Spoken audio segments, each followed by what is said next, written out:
மிக அவசியமான ஒன்று.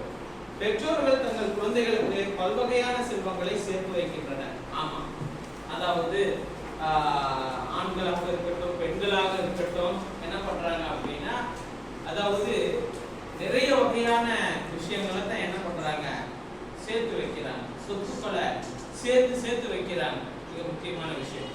உங்களுக்கு அதுக்கும் ஒரு சின்ன ஒரு எக்ஸாம்பிள் ஒன்று சொல்றேன். ஒரு பெரிய அமைச்சர் பல கோடி லட்சத்துக்கு ஊழல் பண்ணாரு, சரிங்களா? அவரை ஊழல் பண்ணி கண்டுபிடிச்சிட்டாங்க, ஜெயில வைக்கிறாங்க. ஜெயில வச்சுக்கிட்டு என்னதான் இருந்தாலும் அவர் ஒரு பெரிய அமைச்சர், அதனால நல்லா வாழ்ந்துருக்கிறாரு. சரி, பசியோட இருப்பாருன்ட்டு காலையில ஐயா எது சாப்பிட்றீங்க அப்படின்னு கேட்டிருக்காங்க. ஒரு 4 இட்லி வாங்கிட்டு வர சொல்லியிருக்கிறாங்க. 4 இட்லி 40 ரூபாய்க்கு வாங்கிட்டு வந்துருக்காங்க. அந்த 4 இட்லிலையும் அவரால் ஒரு இட்லி சாப்பிட முடியல, 3 இட்லி தான் சாப்பிட்டுருக்கிறாரு. சரியா?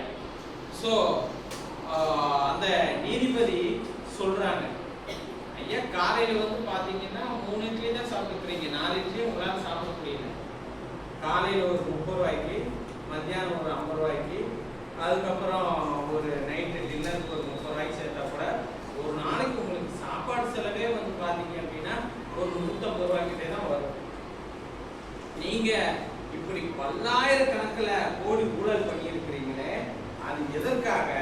உங்களுடைய அடுத்த தலைமுறையை நீங்க காப்பாற்றுறதுக்காகவா? அடுத்த தலைமுறை சாப்பிட்டா கூட அது இன்னும் 10 தலைமுறைக்கு இருக்கும். அத்தனை சொத்துக்களை ஏன் சேர்த்தீங்க அப்படிங்கிற ஒரு விஷயம்.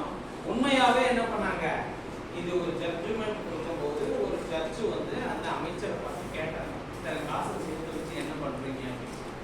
பெற்றோர்களும் என்னதான் பண்றாங்க, அது போல மக்களுக்காக உழைக்கணும். மக்கள் என்பது நீங்க தான், பிள்ளைகள் தான், பிள்ளைகளுக்காக உழைக்கணும் அப்படின்ட்டு நிறைய சொத்துக்கள் உங்களுக்காக சேர்த்து வைக்கிறாங்க, எல்லாம் பண்றாங்க.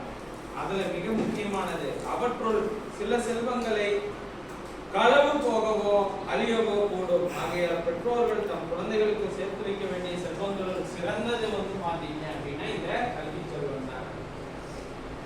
களவு போக பிற செல்வங்கள் வந்து உங்களால மற்றவங்களால திருட முடியும், அழிந்து போகக்கூடும். சரியா? ஒரு இயற்கை பேரிடர் வரலாம், பெரிய பில்டிங் இடிஞ்சே விழுகலாம், என்ன வேணா நடக்கலாம், யாராலையுமே சொல்ல முடியாது.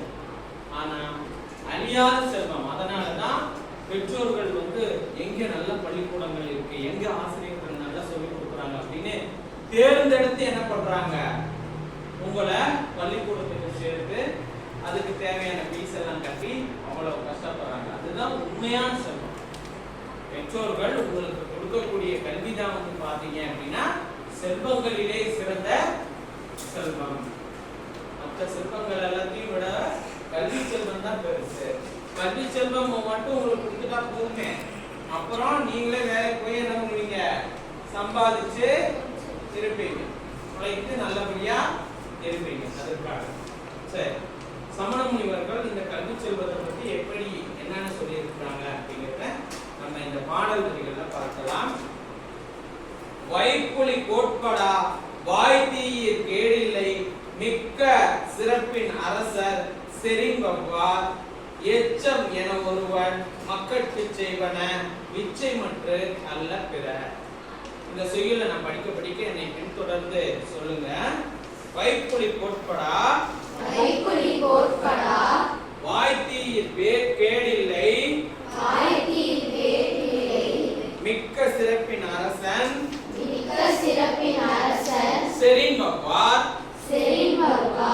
எச்சம் என ஒருவன் மக்கட்கு செய்வன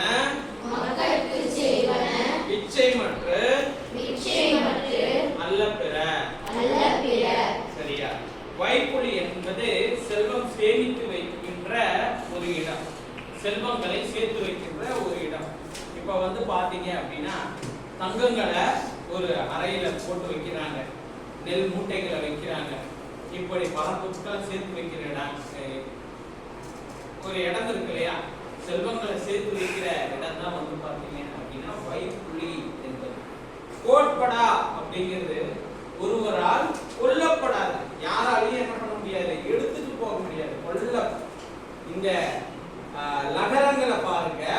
கொல் என்பது கொல்லுவது, இந்த கொல் என்பது கொல்லப்படாது, பிறரால எடுக்கப்படாது. வாய்த்து இயல், அததான் மேல வாய்த்து இயல் அப்படின்னு சேர்த்து படிக்கிறோம். வாய்த்து இயல் என்பது பெரும்படி கொடுத்தாலும், பிறருக்கு நம்ம கொடுத்தாலும், பெரும்படினா இன்னொருத்தர் வாங்குற மாதிரி நம்ம கொடுத்தாலும். பிச்சை என்பது கல்வி. பிறகு கொவ்வார் என்பது கவர முடியாது. எச்சம் என்பது இந்த இடத்துல செல்வம் அப்படிங்கிற பொருள்ல கொடுத்திருக்காங்க. சோ பாடலின் பொருள் நம்ம இப்போ பார்க்க போறோம். வைப்புலி கோட்படா வாய்த்தீர் கேடில்லை அப்படிங்கிற வரை கல்வி செல்வம், கல்வியை செல்வம் போல வைத்திருப்பதும் அது பிறரால் கொல்லப்பட முடியாது. சரிங்களா? இப்போ ஒரு ரூம்ல நகை, காசு, பணம் எல்லாம் வச்சிருக்கிறீங்க. திருடன் நினைச்சா அதை திருட முடியாதுன்னு சொல்லுவீங்களா? எப்பேற்பட்ட பேங்க்ல, நகை கடையில சிசிடிவி கேமரா எல்லாத்தையுமே இது பண்ணி, பெங்களூர்ல ஒரு சம்பவத்தை பார்த்துருப்பீங்க. புது கார் வாங்கி 2 மாசம் தான் அதை உடனே ஹேக் பண்ணி அந்த திருடர்கள் முகமூடி போட்டு திருடிட்டு போயிட்டாங்க. புது கார் வாங்கி 2 மாசம் தான், நல்லா காஸ்ட்லியான கார். ஸோ காணாம போகணும்னு இருந்தா அதை எப்படி பாதுகாத்தாலும் என்ன ஆகும்? காணாம தான் போகும், ஒன்றும் பண்ண முடியாது. சரிங்களா? ஸோ கல்வியை நம்ம செல்வம் போல நமக்குள்ள வைத்திருந்தாலும் அதை பிறரால் என்ன பண்ண முடியாது? எடுக்க முடியாது, கொல்லப்படாது. ஒருவர் பெரும்படி கொடுத்தாலும் குறைவுபடாது. என்னுடைய என்கிட்ட இருக்கு ஞானம், கல்வி செல்வம் இருக்கு, நான் படிச்சதெல்லாம் உங்களுக்கு டீச் பண்றேன். உங்களுக்கு படிச்சதை டீச் பண்ணனால எனக்கு இருக்கிற நாலேஜ் கம்மியாகுதா என்ன? ஜாஸ்தி தான் ஆகுது. பிறருக்கு நம்ம படிச்சதை சொல்லி கொடுக்க என்ன ஆகும்? மேலும் நம்மளுடைய அறிவு வளர்ந்து கொண்டே போகும். மிக்க சிறப்பினை உடைய அரசராலும் கவர முடியாது.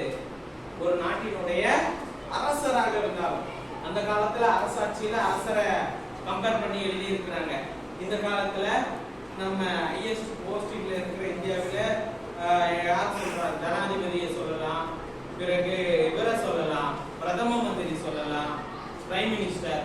அவரால கூட என்ன பண்ண முடியாது? உங்களுடைய செல்வத்தை எடுத்துக்க முடியாது. கல்வி செல்வத்தை என்ன பண்ண முடியாது?